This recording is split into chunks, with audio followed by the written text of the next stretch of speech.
Hola, buenas tardes. Damos la bienvenida a nuestra quinta sesión de nuestro ciclo Aperturas Esotéricas. Agradecemos mucho a los presentes que se hayan conectado y que sigamos teniendo este diálogo. Hoy tenemos la presentación de Marcelo Sánchez con un tema muy interesante de un personaje cuasi desconocido en América Latina, muy conocido en Chile. Él nos va a presentar a Totila Albert el título de su trabajo es Totila Albert como sujeto esotérico en Latinoamérica. Entonces le damos la palabra a Marcel. Bueno, muchas gracias Alejandra, a todos los asistentes.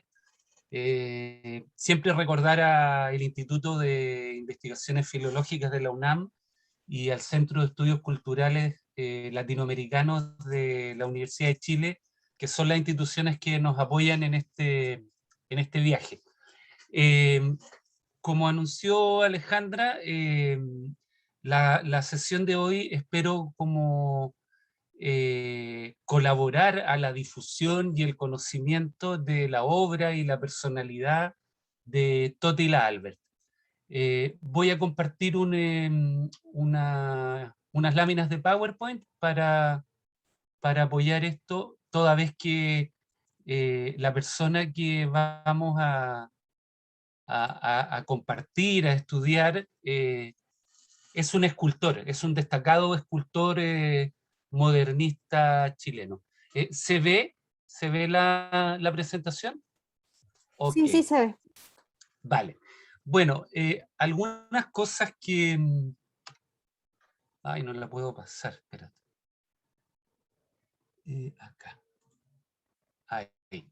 Bueno, algunas cosas que quisiera que ojalá se pudieran lograr con esta sesión es, por una parte, volver a destacar algo que ya se ha dicho varias veces, que es el carácter transnacional de las ideas esotéricas. O sea, cómo estas ideas circulan, transgreden las fronteras nacionales, transgreden los estancos disciplinares, transgreden lo esperable para hacer surgir frente a nosotros muchas veces lo inesperado. Y dentro de eso también seguir destacando la riqueza particular del sujeto esotérico latinoamericano, que tiene algunas características locales por nuestra región, nuestra composición étnica, nuestra historia colonial, las dominaciones, las violencias que hemos sufrido, pero no por ello deja de ser una historia global, o como dice alguna terminología actual, una historia glocal, una historia que mezcla lo global con lo local. Otra cuestión que sería importante lograr al final de esta sesión es volver a poner como en importancia las relaciones entre artes y esoterismo, especialmente en el caso chileno, dado que hasta aquí, digamos, la producción académica lo que rescata con mayor publicidad es la cuestión espiritista o espírita, y se han tensionado menos, yo creo, otras relaciones, digamos. Macarena Ursúa nos hizo un enriquecedor y fantástico adelanto de las relaciones entre esoterismo y literatura, ¿cierto? Pero hay otros aspectos donde estas relaciones entre arte y esoterismo están menos indagadas. Hay un artículo de Máximo Introvigne sobre esoterismo en las Américas, un artículo en inglés, pero para Introvigne las Américas son en el fondo Estados Unidos y México, esas son las Américas. O sea, Introvigne no habla más que de la vanguardia mexicana y alguna cuestión teosófica que tiene como sujetos latinoamericanos en la teosofía en Estados Unidos, pero permanece como dentro de ese círculo, entonces hay mucho más que conocer e investigar. Y dentro de eso, otros dos últimos objetivos son visualizar las continuidades y renovaciones en las redes esotéricas chilenas, volviendo a retomar este concepto de redes esotéricas de Eduardo Debes y que Alejandra también criticó, matizó y enriqueció, digamos, entendiendo que redes esotéricas tampoco podrá ser un cajón desastre en que todo cabe y donde no hay diferencia entre doctrinas, tradiciones, ideas, etc. Y bueno, un objetivo no menor tratándose de una ponencia como monográfica sobre una persona es, claro, contribuir a que se conozca la obra, la vida de Totila Albert en esta dimensión esotérica. Sin mayor preámbulo, este es como nuestro personaje. Él nació en Chile en 1892, en Santiago de Chile, y falleció en Santiago de Chile en 1967. Esta es una foto tomada en Nueva York, en un momento en que Totila estaba financiado por la beca de Peggy Guggenheim, la cual le auspició, digamos, lo apoyó la recientemente premiada Nobel chilena Gabriela Mistral. O sea, las cartas de recomendación que recibió Totila para obtener esta beca Guggenheim eran las cartas de una premio Nobel. Entonces, el año 48 y 49, Totila se los pasa en Nueva York haciendo escultura y tratando de conectar con la élite y hacer un poco, digamos, vender su obra, claramente. Lo que quiere es volver a vender su obra y volver a insertarse en ese ámbito. Pero esta es una excelente fotografía que probablemente tomó Lola Falcón en Nueva York de Totila Albert.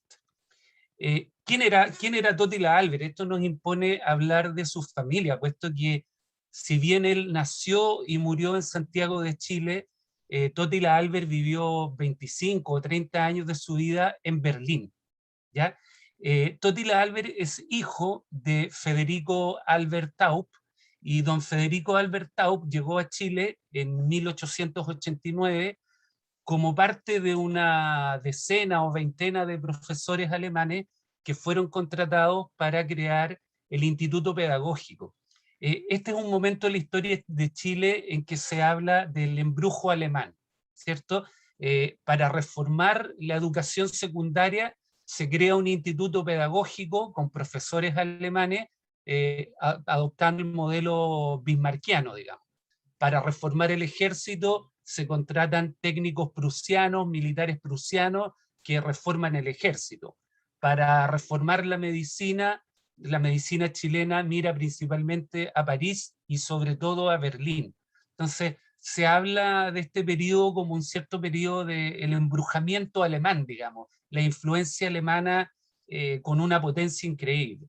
Estos profesores que fueron contratados para el Instituto Pedagógico, en su contrato decía que debían hacer educación, formar profesores, y se les prohibía investigar.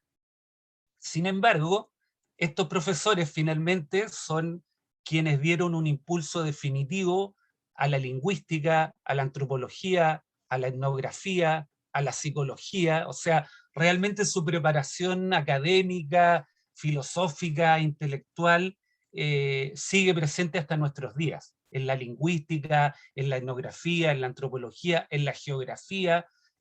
Ellos dieron forma científica y disciplinar a estos saberes en el contexto nacional. Federico Albert era doctor en botánica, era hijo de músicos, y al llegar a Chile, bueno, se integró al Instituto Pedagógico, pero sobre todo se transformó en el ayudante digamos, de arqueología, de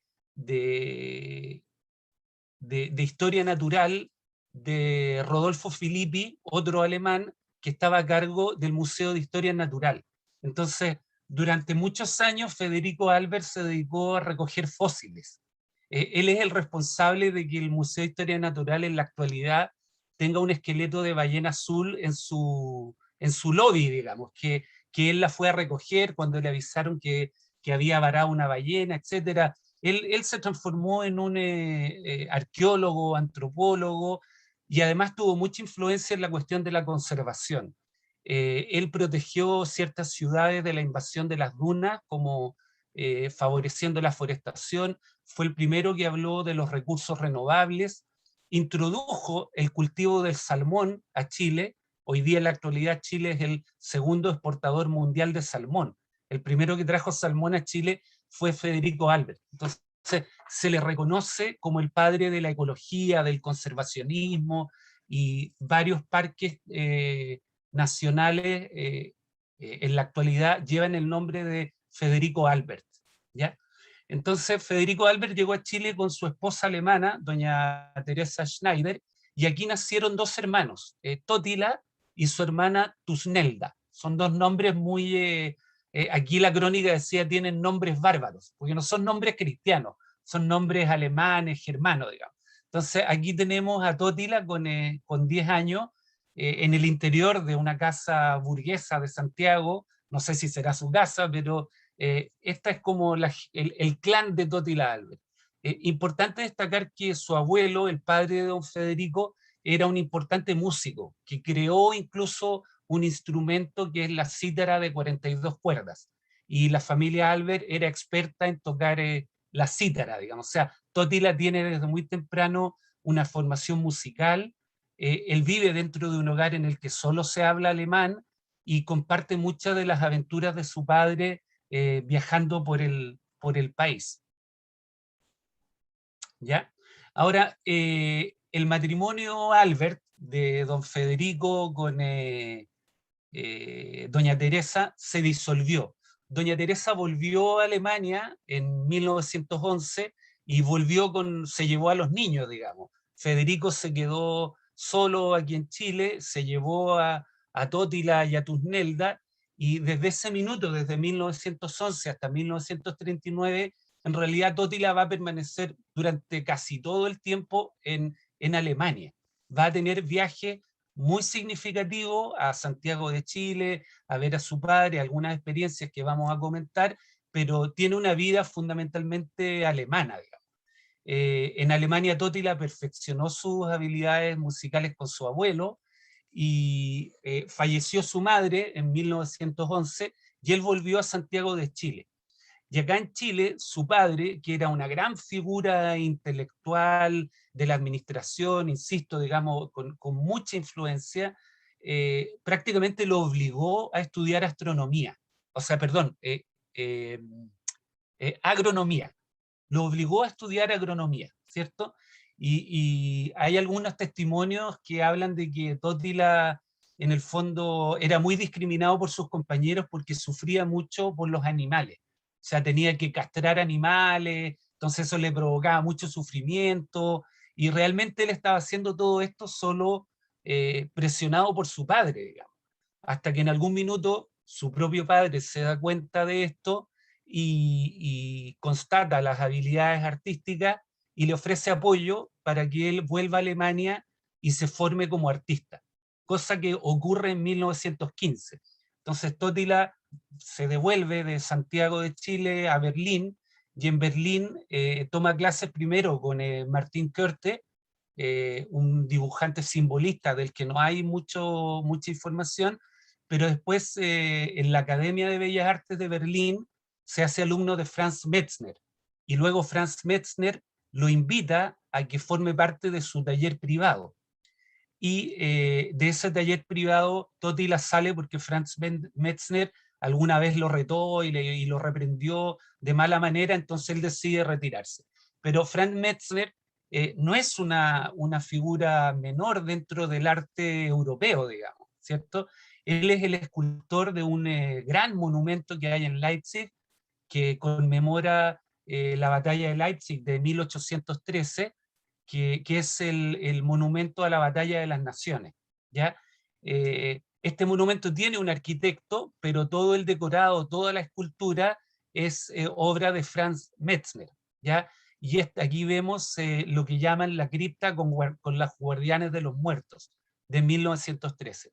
Incluso después de que Franz Metzner muriera, Totila Albert creó un busto de Metzner que es el que podemos ver acá a mano derecha mía, izquierda suya, no sé. ¿Se ven las diapos, cierto? Sí, ok, ya. Entonces Totila se forma con Franz Metzner como escultor. Producto de esto tenemos que ya para 1919 Totila Albert es un escultor relativamente reconocido, con exposiciones en Stuttgart, en Berlín, y ya forma parte de un círculo de intelectuales, de poetas, de místicos, de escultores, en una relación que es muy complicada, digamos, porque a pesar de esto, Totila siempre fue el extranjero, ¿ya? Además, estamos pensando que estudió, se formó en Alemania mientras acontecía la Primera Guerra Mundial. Entonces, era una relación muy, muy tensa con sus maestros, con sus condiscípulos. En 1923, Totila Albert regresa a Santiago de Chile y hace una exposición en una casa de la élite que tenía una casa de remate, la casa Eizaguirre, hace una exposición de escultura e inmediatamente Totila Albert produce un impacto telúrico sobre la escena artística chilena. Totila Albert es muy bien criticado por Pablo Neruda, por Gabriela Mistral, por Eduardo Barrios, por el principal crítico de la época, que es Hernán Díaz Sarrieta, Alone. O sea, todos lo reciben con los brazos abiertos como influencia artística.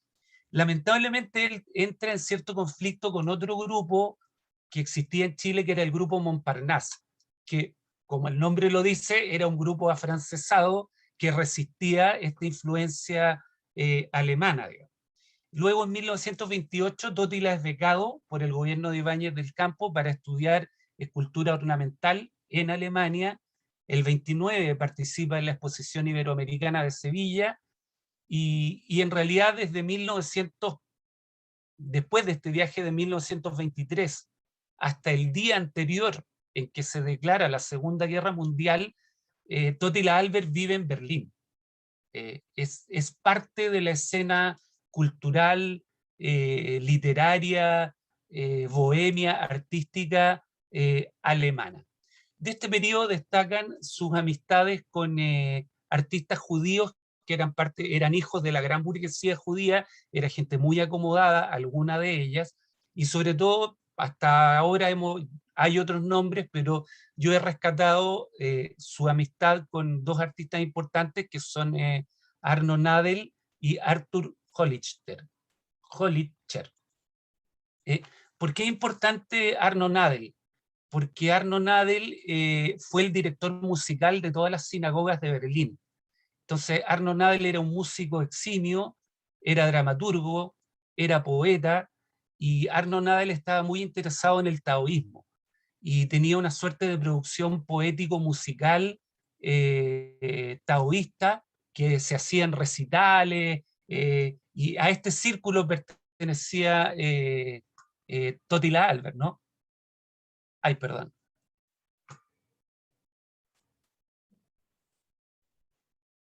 Ahí está. A este círculo pertenecía Totila Albert. Este otro personaje también lo rescato, que es Arthur Hollicher, que hacía literatura de viajes. Él también es poeta, dramaturgo, hacía literatura de viajes. ¿Ya? Hollicher murió en Génova de muerte natural, pero Nadel murió en Auschwitz. O sea, estuvo primero en un campo de concentración de paso, pero Nadel murió en 1943 en Auschwitz. ¿Sí? Este era el círculo con el que se relacionaba Totila Albert. De esta época son esta fotografía y este bello dibujo, y de este círculo lo que hemos podido recoger que es un círculo literario, místico, pero también erótico, en el sentido de que hay una amistad muy profunda en este grupo, pero también hay una investigación muy extensa, dinámica y amplia de la sensualidad, de la sexualidad y del erotismo. Claudio Naranjo dice que Totila le contaba que en este círculo, como para no perder las amistades, tenían una suerte de calendario con fechas y con horas que permitía como cierta indagación erótica y sexual entre los miembros de este grupo, pero sin romper la amistad. Digamos, eso era muy importante, que la amistad no tenía que romperse. Esta es una fotografía de Totila Albert en su taller en Alemania hacia 1925. Y el punto es que hacia 1929 Totila está en Berlín viviendo esta vida de escultor y de místico, digamos, pero recibe la noticia de la muerte de su padre. Su padre muere en Chile, su padre muere, y claro, esto significa para él un shock espiritual, emocional, psíquico profundo que lo llevan a un estado de muerte, de involución psíquica, de la cual solo logra resurgir después de un proceso alquímico, chamánico, que él mismo describía como un autonacimiento. Y después de esta experiencia, Totila Albert, a pesar de que siguió esculpiendo hasta el final de sus días, pasó a definirse como un poeta y no como un escultor, ¿ya? Y lo que cuenta Claudio Naranjo es que algunos de estos amigos que él tenía en Berlín eran amigos de dinero, de mucha espalda financiera, y en el fondo le financiaron siempre su vida. Él logró dedicarse a la poesía, pero estos amigos siempre le financiaron el diario vivir, digamos, ¿ya? Eh, claro, también descrito en palabras de su discípulo y heredero y custodio de su legado espiritual, que es el psiquiatra Claudio Naranjo, él lo describía así, ¿cierto? Una parte inicial de ese proceso consistió en atravesar una especie de alquimia interna, en la que tras un mítico y muy real descenso al muro de las sombras, con ocasión de la muerte de su padre, pudo entrar en diálogo con las imágenes internalizadas de su padre y de su madre, quedando así curada la relación del pasado entre sus padres más allá de su propio condicionamiento. Entonces, esta experiencia lo transforma totalmente, digamos, lo transforma en un poeta y le da como una dimensión espiritual diferente. Entonces, fundamentalmente, desde 1915 a 1939, con algunas interrupciones, Totila vivió en Berlín, perteneció a este círculo de poetas, de místicos, de experimentadores con la sensualidad, con la sexualidad, con el erotismo, y aquí hay una obra que es de 1915, que es Las mujeres de la montaña, que es una obra que le dio relevancia en la escena artística a Totila Albert dentro de Alemania, que lo hizo conocido dentro de Alemania.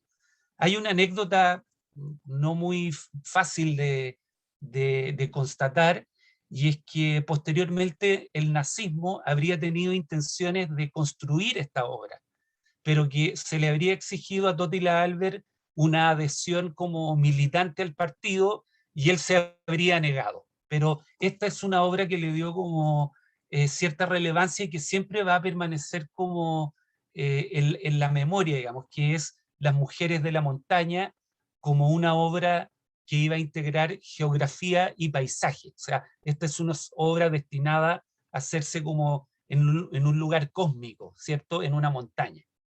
Y de hecho la obra se supone, o esto es lo que contaba Totila, reproduce lo que él llamaba los 5 estados de meditación de todas las religiones, ¿ya? Que por ahí están definidas, ¿cierto? Como cada punto de escultura representa un estado meditativo. Bueno, en 1939, Tusnelda, la hermana de Totila, trabajaba en la Embajada de Chile en Alemania y por lo tanto le dice que va a estallar la Segunda Guerra Mundial, que no hay vuelta atrás, que esto es inminente, y Totila abandona su taller, deja sus escritos en custodia y prácticamente con las manos en los bolsillos se regresa a Chile. Entonces, Totila llega a Chile en 1939. Un par de años después, Totila embarcó hacia Chile a su novia alemana, que es Ruth, que es Ruth Hermann, que es la mujer que tenemos aquí en esta bella foto a mi izquierda. Aquí en Chile, Ruth y Albert se casaron, nació su hija Luz Albert, y Totila llevó una vida como de familia, digamos. esta es su esposa, aquí está Toti con su hija, aquí prácticamente Toti la crió, le cambió pañales, hizo vida como familiar, y esta es una foto, ¿cierto?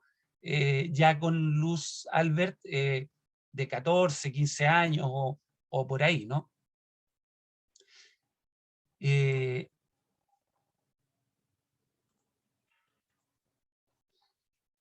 El primer encargo que recibió Totila Albert como escultor a su llegada a Chile en 1939 es crear un friso, un relieve en yeso, un friso monumental para una institución que estaba en el ideario de Pedro Aguirre Cerda, que era la Institución para la Defensa de la Raza y el Aprovechamiento de las Horas Libres. Esto es muy extraordinario porque Pedro Aguirre Cerda es presidente de una coalición entre radicales, comunistas y socialistas, es un frente popular antifascista, pero claramente esta institución es una institución de inspiración fascista. O sea, esta institución está inspirada en el dopo laboro del fascismo alemán y en la alegría y el trabajo, el Kraft und Freude del nazismo alemán, digamos. Son instituciones para proveer una sociabilidad saludable a los obreros, ¿ya? Entonces, ahí está la obra, aquí está el edificio. Este edificio con muchas transformaciones actualmente existe en el Parque O'Higgins, y esta es la obra que hizo Totila Albert. Y esta es una foto de la obra con la que espero, si el espíritu de Albert me acompaña, explicar un poco la doctrina, ¿ya?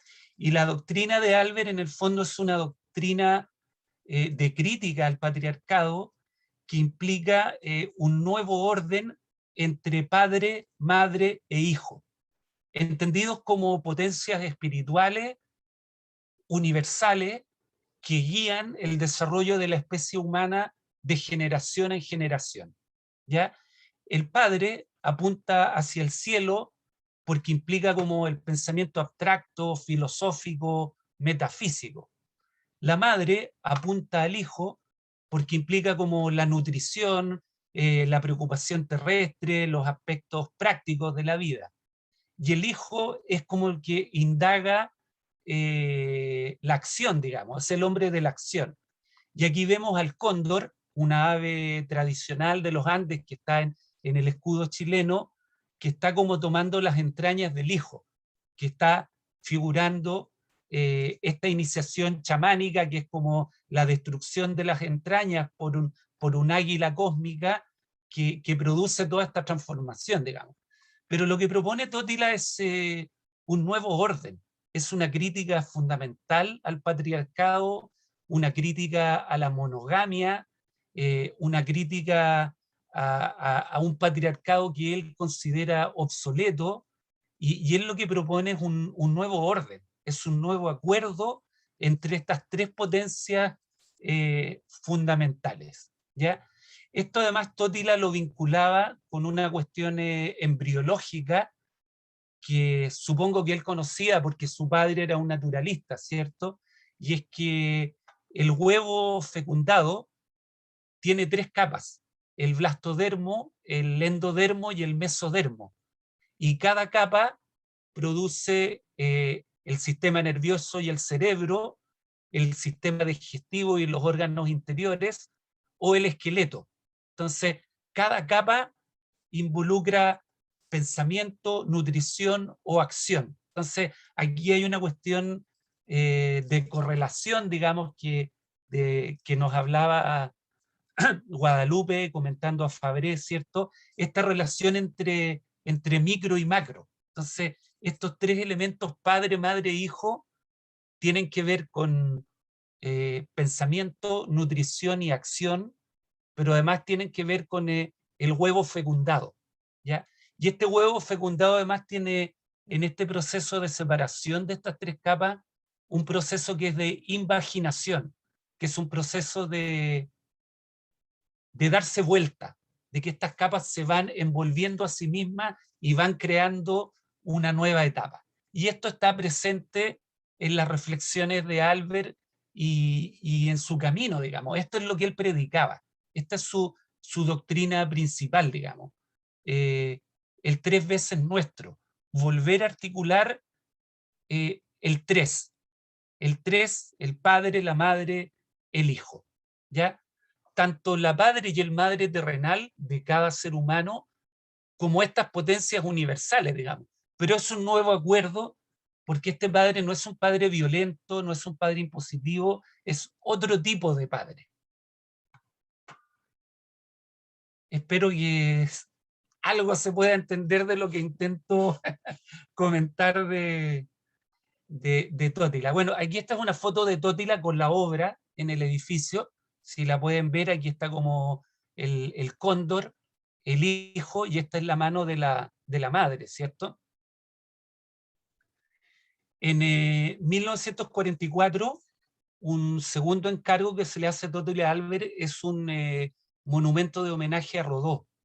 Y él lo que hace es poner en escultura a Ariel y Calibán, ¿cierto? Pero aquí vemos nuevamente cómo Ariel indica hacia el mundo cósmico, hacia el cielo, hacia el universo, y Calibán es el que soporta el peso sin siquiera mirar hacia arriba, digamos, ¿ya? Recordemos, por supuesto, que Rodó es súper importante por el Ariel, que es un ensayo canónico de la literatura latinoamericana, donde se impulsa esta idea de la espiritualidad latina opuesta al pragmatismo norteamericano, digamos. Pero también Ariel en algún minuto puede entenderse como una suerte de eugenesia espiritual, un mejoramiento espiritual, ¿cierto? Que es lo que de alguna manera vemos acá, ¿cierto? Esta relación entre Ariel y Calibán. Yo prácticamente paso todos los días por este monumento, porque queda como a 3 cuadras de mi casa, entonces lo veo todos los días y todos los días tengo un pensamiento sobre esto, digamos. Este es Totila en Nueva York y aquí vemos nuevamente el gesto, ¿cierto? Que es la mano que apunta, ¿ya? La mano, por supuesto, aquí es la mano y el pulgar oponible y de qué manera la mano o la coordinación ojo-mano son la esencia de la humanidad, también es algo que podríamos pensar, digamos, por qué él le está dando esta importancia tan grande a este gesto, ¿cierto? Que es el gesto de apuntar hacia el cosmos. Este es Totila en Nueva York, nuevamente, año 1948-1949. Y la verdad es que aquí es donde se crea digamos, voy a hablar de la red, y donde se riza el rizo, digamos, donde ocurre algo que no es tan fácil de explicar y que yo voy a intentar explicarlo, digamos. Lola Hoffman, Elena Jacobi. Elena Jacobi era una fisióloga letona, judía, que conoce a un médico chileno que estaba estudiando en Alemania, que es el doctor Hoffman. Ellos se casan en la embajada chilena en Berlín en 1931 y 1932-33 el matrimonio Hoffman ya está en Chile. Lola Hoffman, como se pasó a conocer a Elena Jacobi, durante 20 años lo único que hizo fue ser la asistente de laboratorio de su marido, ¿ya?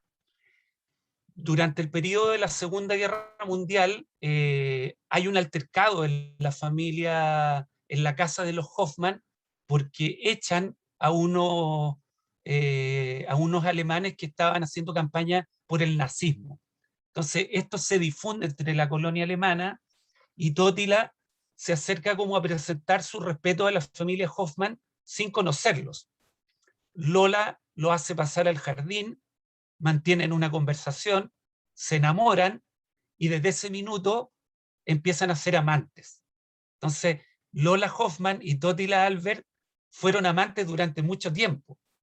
Y Lola Hoffman siempre va a reconocer que Totila fue el gran detonador de su viaje espiritual, fue el gran impulsor de su viaje espiritual. Con 54 años, Lola Hoffman deja la fisiología, se va a Suiza a estudiar con Jung, se forma como psiquiatra, se transforma en psiquiatra infantil y el año 1952 regresa a Chile y desde 1952 hasta su muerte, Lola Hoffman es la impulsora del feminismo, del ecofeminismo, de la biodanza, se hace discípula de Lanza del Basto, recoge en algún minuto orientaciones ecológicas, esotéricas. Ella realmente revoluciona el panorama de la psiquiatría y de la psicoterapia en Chile. ¿Ya? Es una adelantada. Lola Hoffman recomienda a sus pacientes, cuando hay problemas matrimoniales, separar las camas, pero mantener el matrimonio. Y cuando las damas de la élite le preguntan que tienen un amante y que si se tienen que quedar con su marido o con su amante, Lola Hoffman siempre le responde que con los dos, que lo que corresponde es quedarse con los dos. Entonces, hasta la muerte de Totila Albert, Totila fue el amante de Lola Hoffman, ¿ya? E insisto, Lola Hoffman es un personaje central en el esoterismo de la segunda mitad del siglo XX, en la psicoterapia, en el esoterismo, ¿ya? ¿Quién se suma aquí? Es Claudio Naranjo Cohen, psiquiatra de renombre mundial, que cuando estaba en primer año de medicina empieza a tomar clases de inglés, de alemán y de piano con la señora de Totila Albert, porque Ruth se transformó en profesora de inglés, en una suerte de orientadora vocacional o de psicoterapeuta como informal para niños con dificultades. Enseñaba piano, enseñaba alemán, enseñaba inglés, y en realidad Ruth fue siempre la sostén económica de ese hogar. Totila Albert nunca pudo llegar a fin de mes. El sostén económico era doña Ruth, ¿ya? Entonces Claudio Naranjo empieza a tomar clases de alemán y de inglés con doña Ruth, por supuesto conoce a su marido, se deslumbra completamente con Totila Albert y surge entre ellos dos una relación discipular de maestro y discípulo, ¿ya? Voy a... Ay, no sé si ya la leyeron, pero dice Claudio Naranjo: trabé amistad con Totila Albert cuando terminaba mi primer año de la escuela de medicina, lo reconocí inmediatamente como un profeta y lo seguí tratando de comprender a través de él una realidad más profunda de lo que podía captar mi mente racional. ¿Ya? Claudio Naranjo es uno de los primeros médicos occidentales en investigar la ayahuasca. Es el heredero de la escuela de la Gestalt. Se formó con Fritz Perls. Fritz Perls, cuando se fue a Canadá, dejó a Claudio Naranjo a cargo de la escuela de Gestalt de Salem, en California. Claudio Naranjo fue discípulo de Óscar Ichazo, un místico chileno, digamos andino de la zona de Arica. Es un personaje multidimensional. Estudió en Berkeley, o sea, Claudio Naranjo es un personaje de renombre mundial. Las últimas décadas Claudio Naranjo solo hacía conferencias en Barcelona, Italia, México, Argentina, en la psicología transpersonal, digamos, pero es un personaje múltiple. Y Claudio Naranjo era el heredero como legal del legado literario de Totila Albert. Entonces, Claudio tenía como en su poder los escritos, fotografías, tenía todo lo que, muchas de las cosas de Totila Albert. Entonces, esta es una red que es la influencia que tienen decisiva Totila Albert en Lola Hoffman y en Claudio Naranjo. Claudio Naranjo y Lola Hoffman, en todos sus escritos, en todas sus memorias, siempre lo mencionan a él como su maestro espiritual.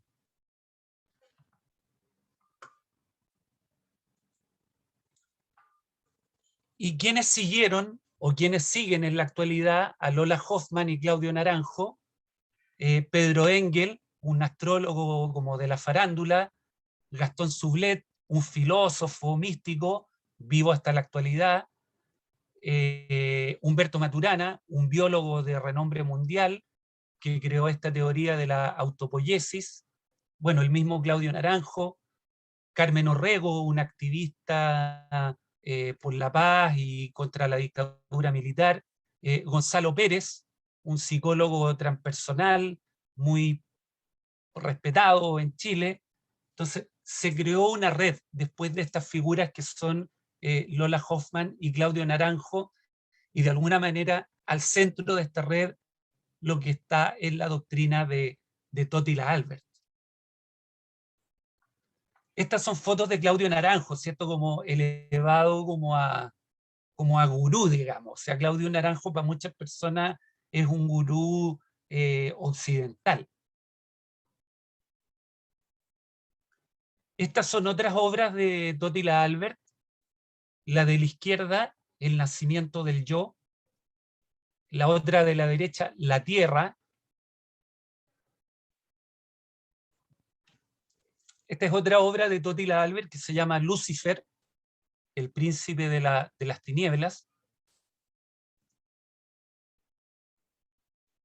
Y una cuestión que no puedo dejar de mencionar es que otra actividad de Totila Albert fue la de canalizar el logos, la palabra que existía o que existe en las obras de Beethoven, Schubert, Schumann, Brahms, Bach y Mozart. O sea, lo que él hacía era escuchar la música y transformar esa melodía en palabras, decodificar con clariaudiencia espiritual el mensaje contenido en estas obras. ¿Ya? Cuestión a la que se dedicó durante toda su vida, digamos. Por supuesto, aquí la doctora Guadalupe en otro momento nos puede ayudar. Todos estos mensajes están en alemán. O sea, lo que él escucha es el logos en alemán y transforma esto en una épica en alemán. Y las obras como esotéricas, que los poemas esotéricos de Totila en castellano, son poemas bien rudimentarios, y aquí no deberíamos olvidar que se trata del castellano de un niño de 11 años.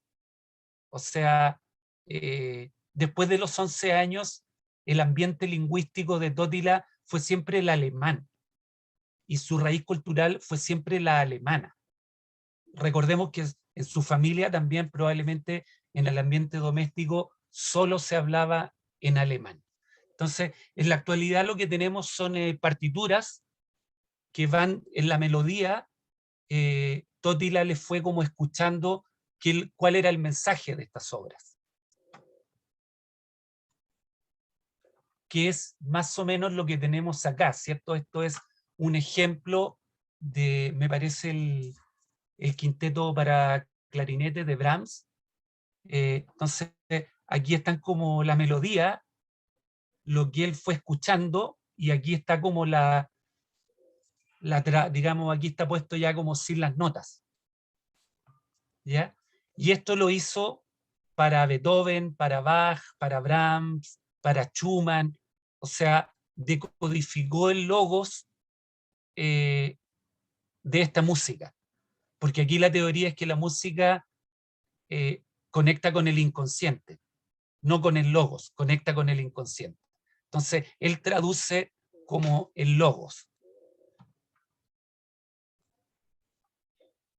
Este es un momento interesante, y es Claudio Naranjo, que consigue fundir esta obra La Tierra, y convence a Michelle Bachelet que ponga la plata y que haga el aporte institucional para que esta obra quede en el centro cultural que está en el Palacio de la Moneda, en el Palacio de Gobierno de Chile, digamos. Y la señora que está de falda azul y blusita rosada es Luz, es su hija, es la hija de Totila. Entonces, aquí está la hija de Totila, la obra de Totila, Michelle Bachelet y Claudio Naranjo inaugurando esta obra en el Centro Cultural Palacio de la Moneda.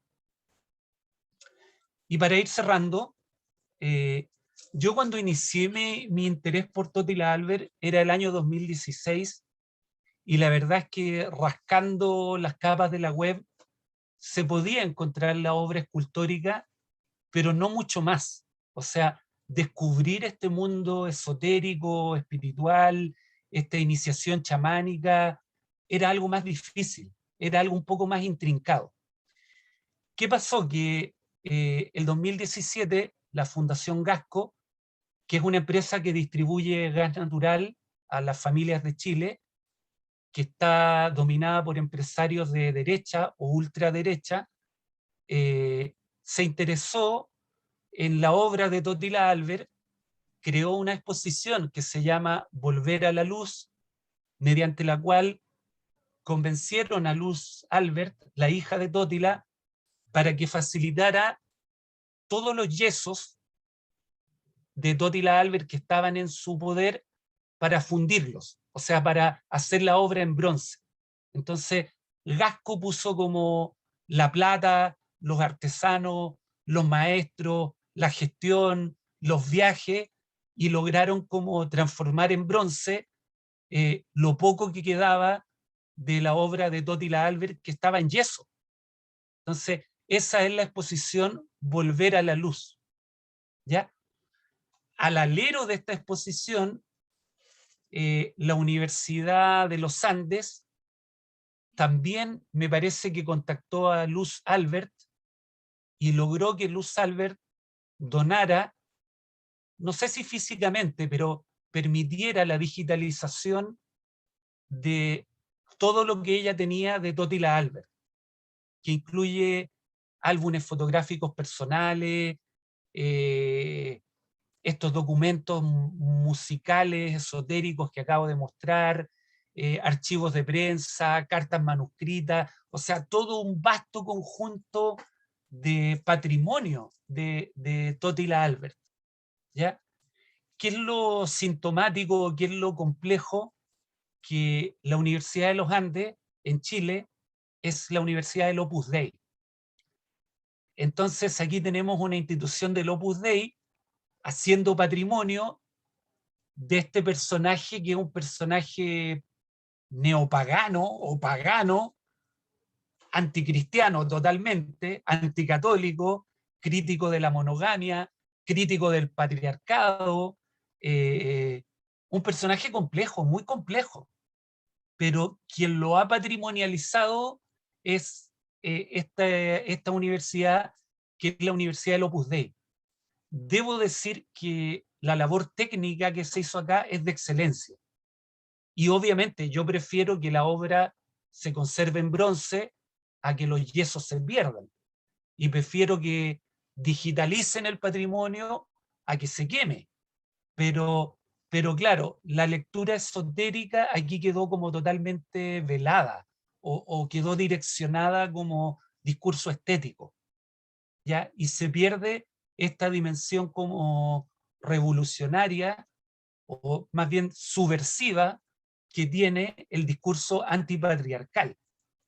Además que estamos hablando de una persona que estaba haciendo discurso antipatriarcal en 1930 y que, o sea, y que era un hombre. Entonces, es como complejo en ese sentido. Y bueno, otra cosa que pasó es que Claudio Naranjo falleció y me parece que los 2 o 3 últimos años antes de fallecer, Claudio Naranjo tenía claro que iba a morir y comenzó como a liberar escritos, textos, fotografías, a traspasarle a otras personas todo lo que él sabía o tenía a su cargo de Totila Albert. Entonces, aquí tenemos 2 eventos con los cuales yo en mi primera investigación nunca conté, que es un patrimonio documental espectacular, digamos. ¿Ya? Y bueno, por supuesto, en todo esto colabora Luz Albert, que es la hija de Totila. Y bueno, en este álbum fotográfico, este personaje, este místico, subversivo, crítico, antipatriarcal, aparece con su familia en la playa, cocinando, haciendo las cosas domésticas, digamos, de todos los días. Es un álbum fotográfico extraordinario, que, bueno, es fascinante. Este es más o menos el mundo de Totila Albert y sobre todo su gran influencia en Claudio Naranjo y Lola Hoffman, como maestro espiritual, como crítico del patriarcado, eh, y como alguien que está practicando la literatura, la música, la escultura, eh, impulsado desde el espíritu. Esta es la última línea de su canalización del quinteto para clarinete de Brahms, que es: el nacimiento desde yo es el comienzo del amor, frase que está en su lápida, en su tumba en el cementerio general. Y bueno, eso es lo que puedo contarles de este navegante de aguas turbulentas, como lo vemos aquí en la imagen, que es Totila Albert Schneider. Eso sería, gracias. Muchas gracias, Marcelo. De verdad apasionante descubrir a Totila Albert y sus distintas facetas. Estoy viendo que somos realmente de nuevo pocos, y me gustaría, aquí veo varios comentarios que se hicieron y me gustaría saber si los quisieran plantear directamente a Marcelo para comenzar un diálogo. A mí me gustaría hacer una pregunta, Marcelo. Marcelo, ¿tú sabes si él participó en algún momento de su vida de algún movimiento, corriente esotérica? Y lo otro, si hay más antecedentes sobre la relación que maestro-discípulo que hubo entre él y Naranjo, algo que uno pueda, si se puede indagar más. Tú sabes, a mí me interesa bastante esa relación entre Totila, Lola, también Naranjo, pero especialmente con Lola. Entonces, si nos puedes contar un poquitito de eso, de cómo llegaste a esa información. Gracias. Y muchas gracias por el trabajo, súper interesante. Sí. Oye, es que, bueno, Lola Hoffman y Claudio Naranjo son muy explícitos. O sea, mencionan a Totila con nombre y apellido y mencionan esta teoría del embrión con las 3 capas blastodérmicas. O sea, lo mencionan, dan cuenta de todo esto. Entonces, ellos son muy explícitos. Otra cuestión interesante es que Claudio Naranjo también participó del Instituto para el Estudio de la Antropología Médica que fundó Franz Hoffmann, el esposo de Lola.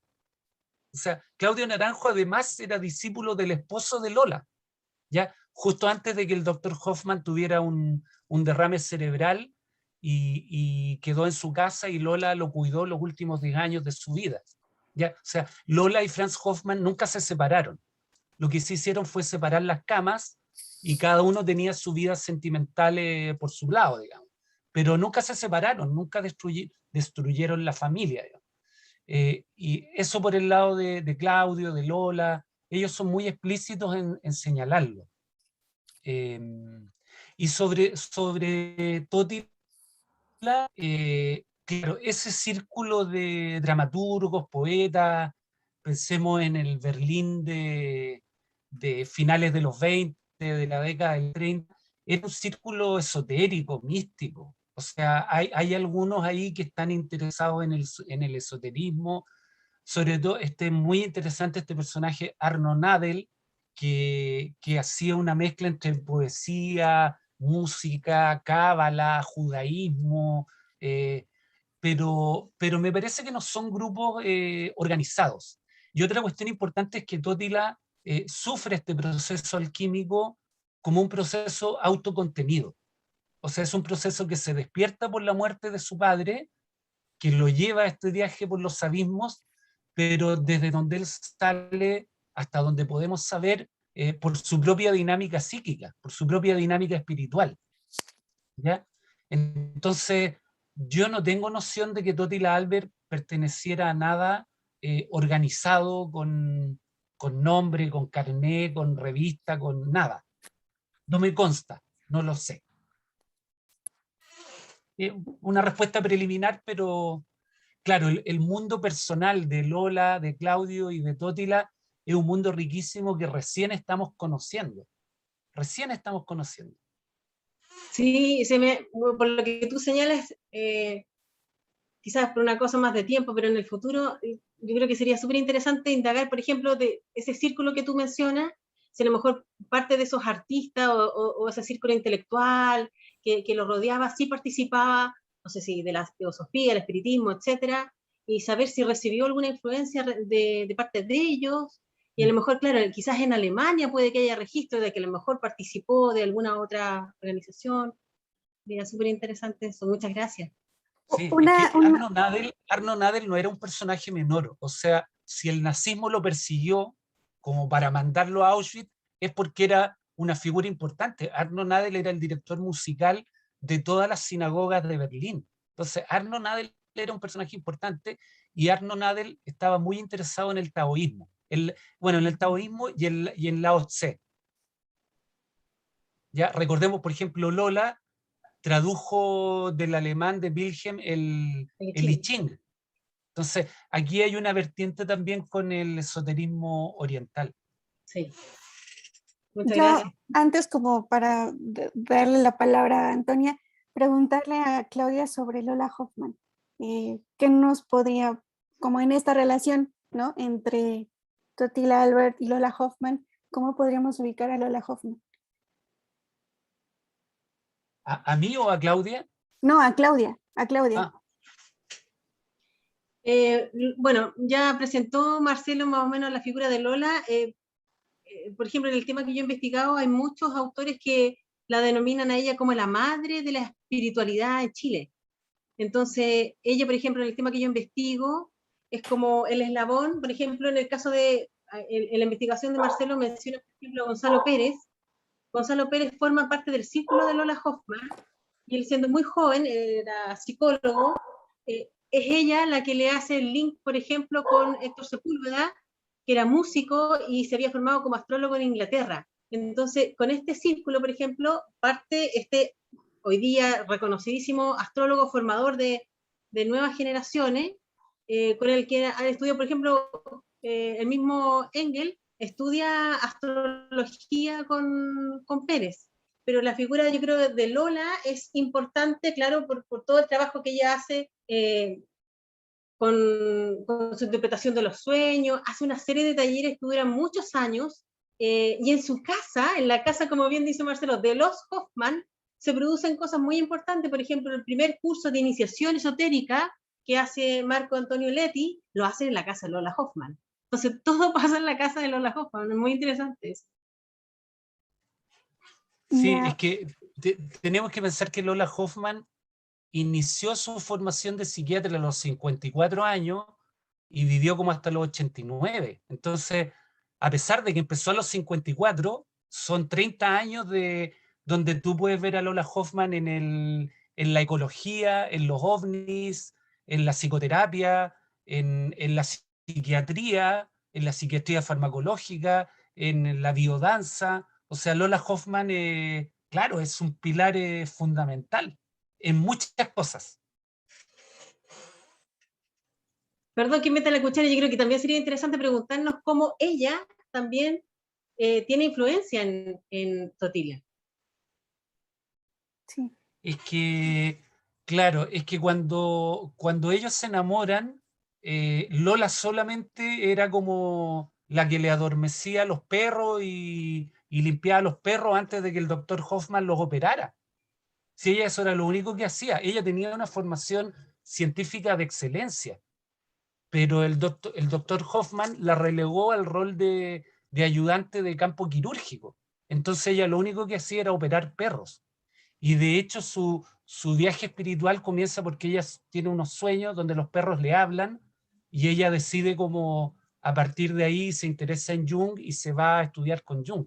Pero eso ocurre como en el año 1948, pero la relación de Totila con Lola es de 1942, 1941, por ahí. Entonces Totila es el que desencadena ese otro proceso espiritual, psíquico. Muy súper interesante. Ahora sí, le damos la palabra a Antonio. Gracias. Felicidades, Marcelo, por tu investigación y gracias por compartirnos todos estos datos tan interesantes. Fíjate que cuando hacías el análisis de esta escultura con el trío madre, padre, hijo, a mí me resonó muchísimo la boda alquímica, que viene de esta tradición Rosacruz muy alemana y que creo que te serviría quizás rascarle por ahí, porque o sea, es que son los tres personajes de la boda alquímica. Hay variaciones, ¿no? A veces se fusionan los consortes en un andrógino, a veces tienen un hijo, a veces el hijo, o sea, es este renacimiento como el segundo nacimiento, ¿no? O el renacimiento en un sentido gnóstico. Y esto del huevo y el ave, que en este caso pues es que ya está integrado el elemento andino, ¿no? El cóndor y así, que eso es muy interesante, pero o sea, yo veo ahí paralelismos con el fénix alquímico y también deberías checarte la novela alegórica Las bodas alquímicas de Christian Rosenkreuz, porque aparece el huevo alquímico, aparece el ave, y me parece que puedes encontrar paralelismos por ahí que podrían como ayudarte en tu interpretación. Eso por un lado. Y por otro lado, bueno, toda esta, su estancia en la República de Weimar en la época de, pues, del expresionismo, ¿no? Las vanguardias. Creo que también podría ayudarte a explorar. Hay conexiones importantes entre el expresionismo y el ocultismo, porque el expresionismo alemán también plantea la cuestión del nacimiento de un nuevo hombre. Por ahí va a aparecer ya un artículo mío, si todo sale bien, principios de año, que te haré llegar, porque justo es mesianismo, ocultismo y expresionismo alemán, que creo que podría serte útil, y también para complementar con algunos personajes del ámbito literario alemán en esa época, justo, donde se están elaborando literariamente la cuestión de las bodas alquímicas, el mesianismo, esta promesa de regeneración.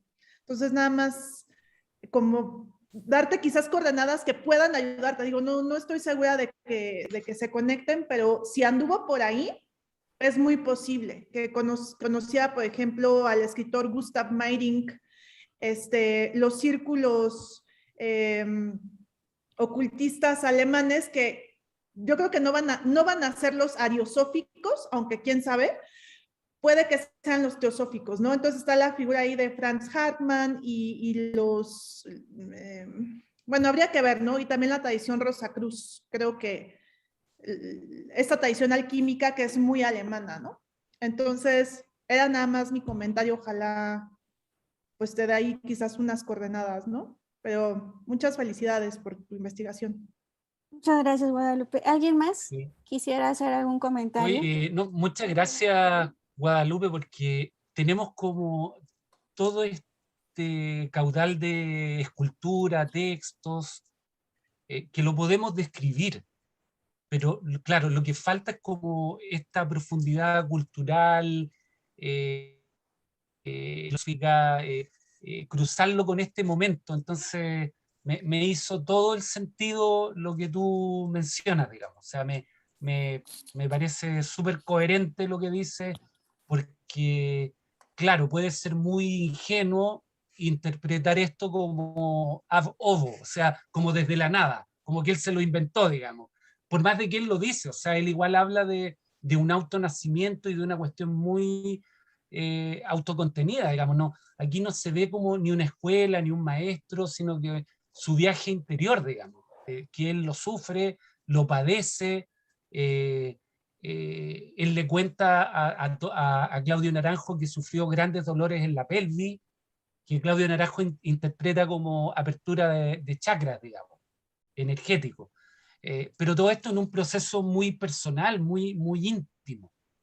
Pero claro, obviamente interesa esta coordenada cultural que te agradezco porque es súper iluminadora.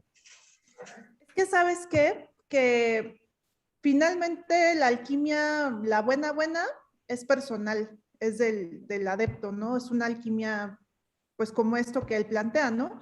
Y ya hay un imaginario estandarizado. Y yo creo que familiarizarte con ese imaginario estandarizado de la alquimia te va a ayudar quizás a reconocer elementos escultóricos, ¿no? Que a mí me saltaba de repente decir, el fénix, el cóndor, porque, o sea, que yo también he notado en la medida en que el esoterismo occidental pues es llevado a nuevos contextos, nuevos territorios, va asimilando los elementos locales, ¿no? Esto local que se mencionaba. Y entonces el cóndor, pues me parece que puede estar asimilado al fénix, ¿no? Que también es estandarizado en el imaginario alquímico. Y ese viaje espiritual, por ejemplo, el descenso a las sombras, ¿no? Que mencionabas tras la muerte de su padre. Bueno, es que en la alquimia el sufrimiento purifica, ¿no? Pero es también parte del nigredo, la muerte, y tiene un nombre, catábasis. Entonces yo creo que te va a ayudar mucho familiarizarte con el vocabulario estandarizado de la alquimia y el imaginario, sobre todo porque estás tratando con esculturas, ¿no? Que estamos en el nivel, en el registro de lo imaginario, que es importante en la alquimia también. La alquimia se comunica muchas veces con alegorías. Entonces, bueno, en todo caso, pues si quieres estamos en contacto y te haré Sí, te escribo, llegar sí. cuando salga ese artículo sobre ocultismo, mesianismo y expresionismo alemán, porque él está ahí justo en lo mero bueno de la expresión, en la República de Weimar. Sí. Sí, Francisco también por el chat está dando como unas cuestiones súper enriquecedoras para avanzar un poco sobre este tema. Sí, no sé si Francisco nos Gracias. quisiera comentar algo o le hacemos los comentarios leyéndolos, pero A vale, ver sí. si puedo hablar o no. Claro, sí, adelante. Qué bien. Lo que pasa es que yo estoy trabajando en la Casa de Remate de Izaguirre en estos momentos y ha sido bien curioso ese alcance con Totila por otro lado. Y un amigo mío se ha entrevistado con Luz Albert hace un buen tiempo porque está haciendo una película sobre Totila Albert. Esto es como secreto. Y ha sido bien interesante toda esta cosa. ¿Qué les podría mencionar? Franz Evers me parece que es el personaje que estuvo como ligado a Totila en algún momento, así como que fueron amigos o algo así en estos círculos literarios también.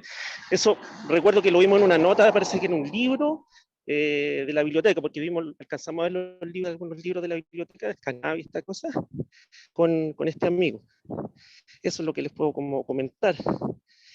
Y bueno, y eso, más o menos.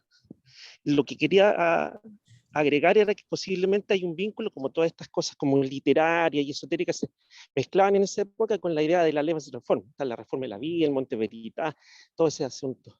Eso podría como aportar así ahora. Muchísimas gracias. Doctor Chávez, ¿usted quisiera decir algo?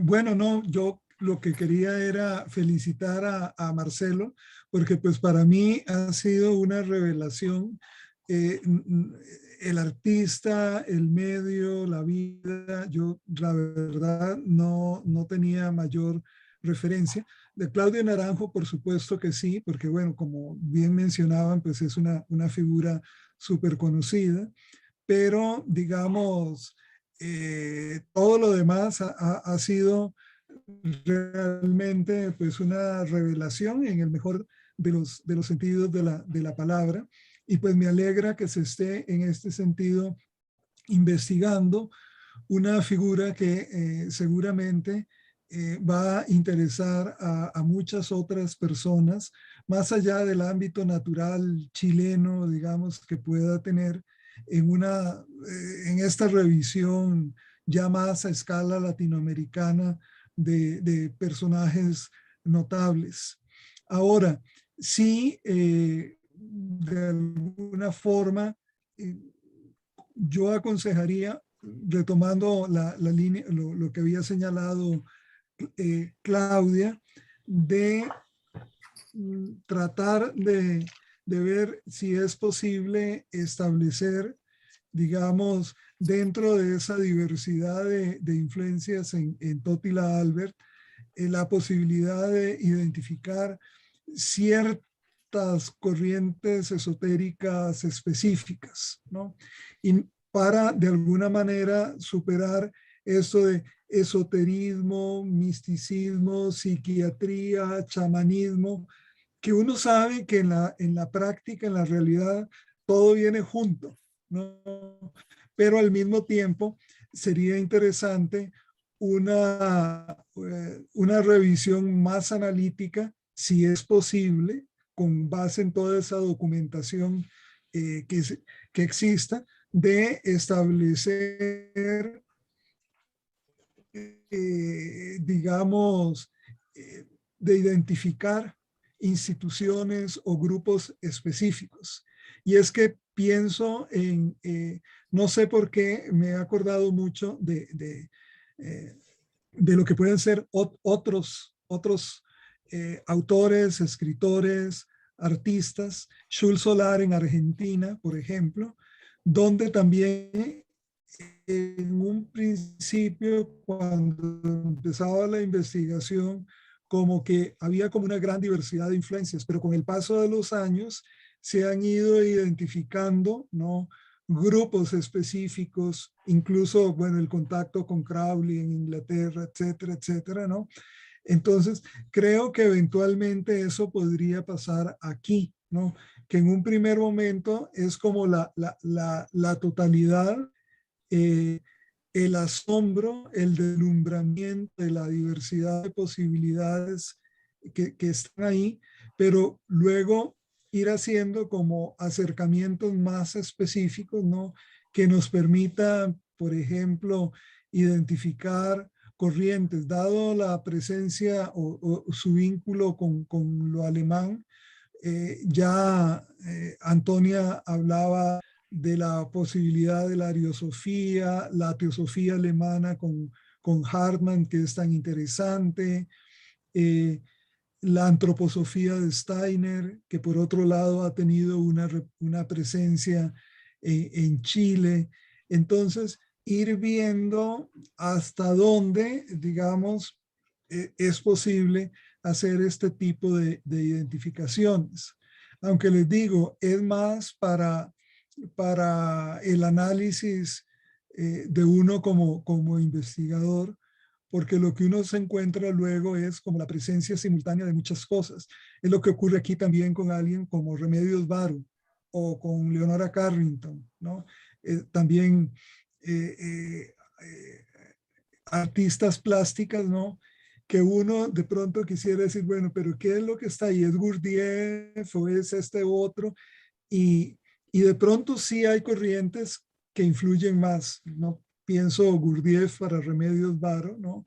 Pero también no puede uno tensar demasiada la cuerda, ¿no? Porque así no funciona el esoterismo práctico, ¿no? Es decir, el esoterismo práctico lo que hace es fusiones, combinaciones y demás. Pero bueno, Marcelo, felicitaciones y muchas gracias porque pues, me ha abierto todo un capítulo, ¿no? Para el estudio de lo esotérico, de lo artístico en Chile. Gracias. ¿Alguien más quisiera Gracias. dar un comentario o alguna duda? Yo nada más comentar que se mencionó algo de la danza, ¿no? Ya no me acuerdo qué cuestión de la danza, pero valdría quizás la pena revisar con Rudolf Steiner, con la antroposofía, la euritmia, porque ellos también tienen como esa cuestión, o sea, esoterismo y danza, que ese es otro entrecruzamiento discursivo y disciplinario muy interesante, y Gurdjieff con los movimientos, porque Gurdjieff también tiene esta cuestión de la danza en una dimensión esotérica. Entonces, valdría la pena quizás revisarlo por Gurdjieff o por Rudolf Steiner con la antroposofía. Nada más como cosas que me laten que te pueden ayudar, ¿no? Bueno, acá nos No, preguntan... Ah, sí, perdón. no, que excelente que se despierten preguntas y súper enriquecedoras las visiones, digamos. Entonces, no, estoy con mucha tarea por delante para integrar esto y tratar de volver a dimensionarlo ya con otros ejes. Sí, nos preguntan por el texto de Introviñez, si puedes dar la Sí, referencia. creo que es Esoterism in the Americas. Por ahí Ujú. De hecho, creo que tú me lo pasaste, Alejandra. Ah, ya sé cuál es algo sobre redes teosóficas, no, esoterismo en Sí, sí, es Américas. como de Reddit, Eh, sí. Claro, que llama la atención el título, In the Americas, pero de Américas es Nueva York y Ciudad de México, no es más que eso. bueno, si no hay... Macarena, dale. Sí, antes de irnos. Gracias, Marcelo. Yo también, nada, me quedo pensando en un montón de cosas. Primero, acuérdame, con las crónicas de Rosamel del Valle de Nueva York, ya hay una crónica sobre Totila Albert, que lo va a visitar a su Bueno, estudio y habla de eso. La tengo. Ya, y otra cuestión, estaba pensando también en lo del baile, justamente lo de Gurdjieff. Nada, por casualidad me enteré que hay un grupo acá de Gurdjieff en Curacaví, no sé si sabíais. Y tienen reuniones donde también bailan. Hay toda una cosa y está funcionando este grupo así, bueno, hace tiempo. Y otra cosa más que yo también estaba pensando en la poesía y la relación con la poesía más preconceptual, ¿no? Me imagino ahí en Alemania, Weimar, Dada, expresionismo, etcétera, etcétera, ¿no? O sea, por eso te digo, lo de los textos sería súper interesante porque me imagino que tendrán alguna idea ¿cómo se llama? Él tiene una idea de ciertas normas, ¿cómo se llama esto? Como como lo que hacen los ulipianos después, ¿no? Entonces, él sigue el mismo procedimiento, ¿no? Todo el tiempo para escribir sus obras. Entonces veo ahí como un gesto muy interesante y que no lo estaba haciendo nadie en ese momento en Chile de esa manera, ¿no? Una traducción de un código a otro un poco, ¿no? Yo creo que estaría bueno explorarlo. No, eso. Ahí él sabe. Y gracias. También ahí seguimos conversando. sí, sí, sí. Oye, es que, claro, hay muchos niveles, pero yo iba a comentar que la cosa del movimiento la mencionamos a propósito de Lola Hoffman, porque Lola Hoffman, aún con 75 años, se metió a aprender biodanza y a impulsar la biodanza, porque si pensamos en Totila, Totila era un fumador empedernido. Él murió de un derrame cerebral porque era un fumador de aquellos. De hecho, uno de los últimos mensajes espirituales que le pasa a Totila a Claudio Naranjo se lo pasa en un papelillo plateado de una cajetilla de cigarro que le entrega cuando Totila está entubado en su cama de hospital, digamos, y Claudio lo va a ver y Totila le entrega un papelito que sacó de una cajetilla de cigarro, y el papelito dice algo así como fui poeta y escultor, no sé, es un mensaje que Claudio Naranjo lo cuenta que le entregó. Entonces, Totila era un fumador, no lo veo danzando, digamos. Yo creo que en Totila la cuestión está como más bien en el logos, en la música, en este dedo que apunta, ¿no? Que apunta como al cosmos. Pero bueno, en armonía con la nutrición, con el hijo, esta cosa de estas tres, este nuevo acuerdo entre estos tres principios que implican una crítica al patriarcado, porque lo que finalmente le rescatan así más gruesamente, tanto Lola como Claudio, es la crítica al patriarcado. Las otras cosas también, pero una de las cosas más fundamentales que le rescatan es la crítica al patriarcado. Bueno, ¿alguien más? ¿No? Bueno, yo sí quisiera hacer 3 comentarios que me parecen, bueno, primero agradecerle a Marcelo por continuar trabajando a Totila Albert. Él tiene un texto anterior sobre Totila Albert, donde trabaja esta escultura de, no recuerdo cómo se llama el edificio. Se llama la escultura se llama El vuelo del genio. ¿Y el edificio? Institución para la defensa de la raza y aprovechamiento de las horas libres. Bueno, ya era un antecedente cuando platicamos sobre Totila Albert y todo lo que me comentaba, me hacía como, hay mucho sentido. Y creo que Totila Albert es como otro de los ejemplos de la existencia de diversas formas de recepción de lo esotérico, ¿no?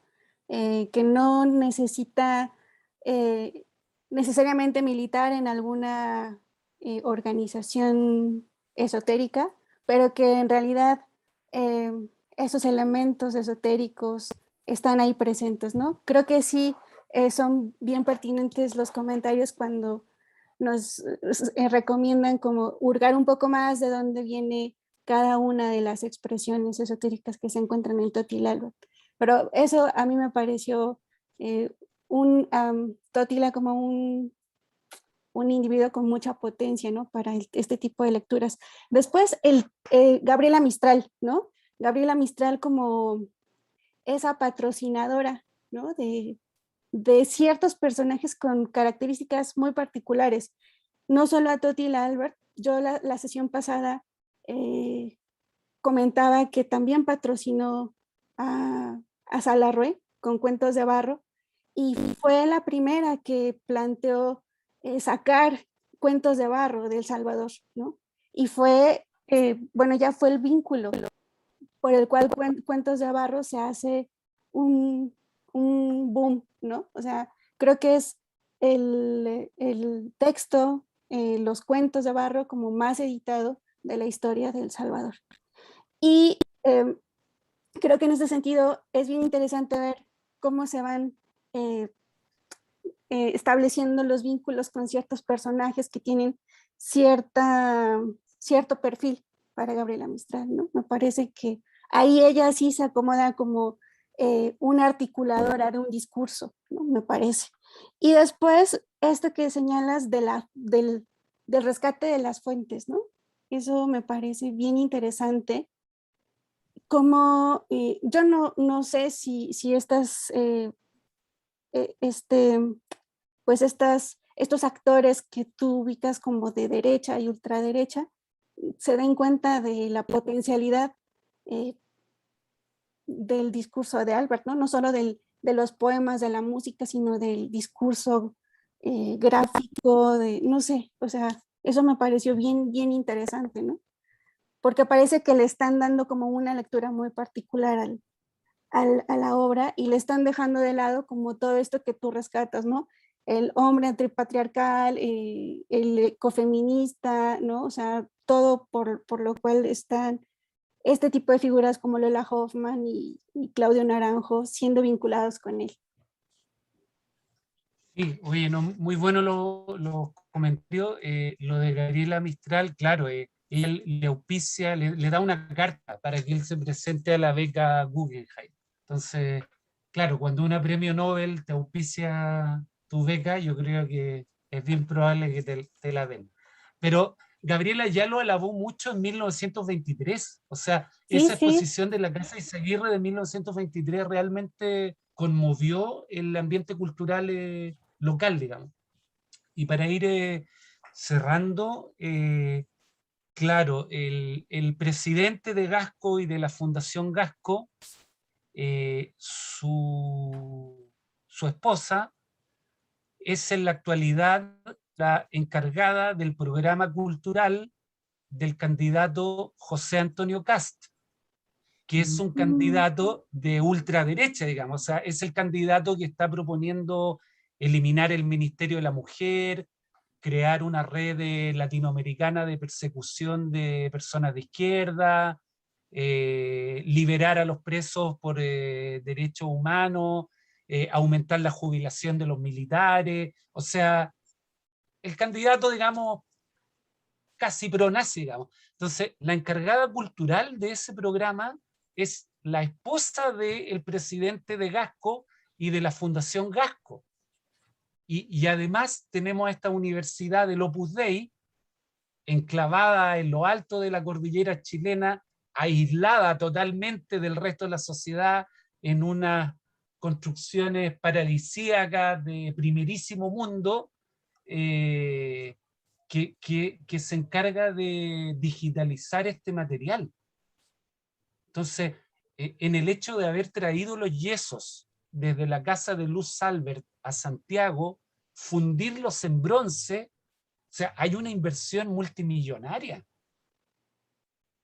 Y todo esto, claro, hecho por una gente que, o sea, además pertenecen a un pensamiento religioso ultraconservador.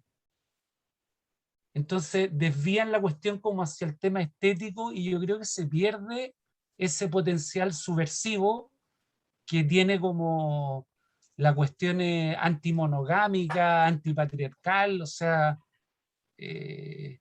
Marcelo, ¿y tendrá que haber una filia germánica por ahí de todos estos grupos?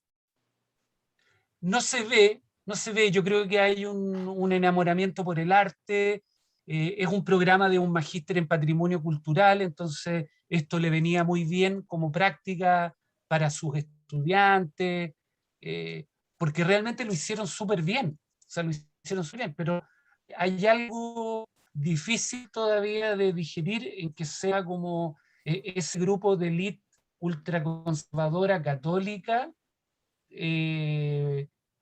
conservadora política y religiosamente, el que esté como patrimonializando y poniendo en valor la obra de Totila Albert. Porque finalmente hay que reconocer, ellos la pusieron en valor.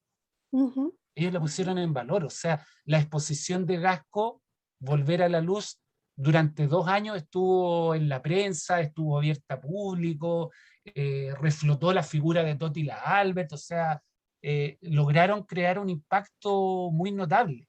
Entonces, es cierto, aquí se patrimonializa una obra, pero es complicado porque además el Estado no lo hace. El Estado no lo iba a hacer. Entonces, ellos tienen la plata, tienen la iniciativa y tuvieron el interés de hacerlo. Pero hay algo que a mí no me termina de cuadrar, pero no tengo la solución. Bueno, pues podremos Se seguir. van a infartar, ay, perdón, se van a infartar cuando saques tu investigación y reveles la clave esotérica, ¿no? Porque los contenidos están ahí para todo el mundo, nada más que si no se conoce la clave esotérica, se lee otro texto completamente, ¿no?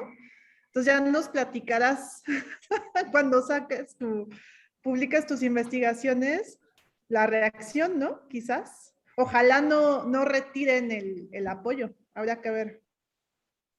No, yo creo que ya está hecho, yo creo que ellos valorizaron la obra, o sea, transformaron unos yesos que se iban a terminar perdiendo en obras de bronce, seguramente se las quedaron, yo creo, llegaron a algún acuerdo con los herederos, y el sitio de memoria chilena que está abierto, hay que reconocer, o sea, la digitalización y el trabajo técnico fue extraordinario, de primer nivel, y eso está open access, de cualquier punto del mundo que tenga un computador.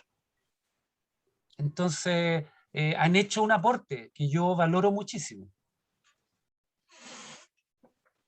Bueno, pues yo creo que da para mucho. Ojalá de este ejercicio salga algo, algún artículo.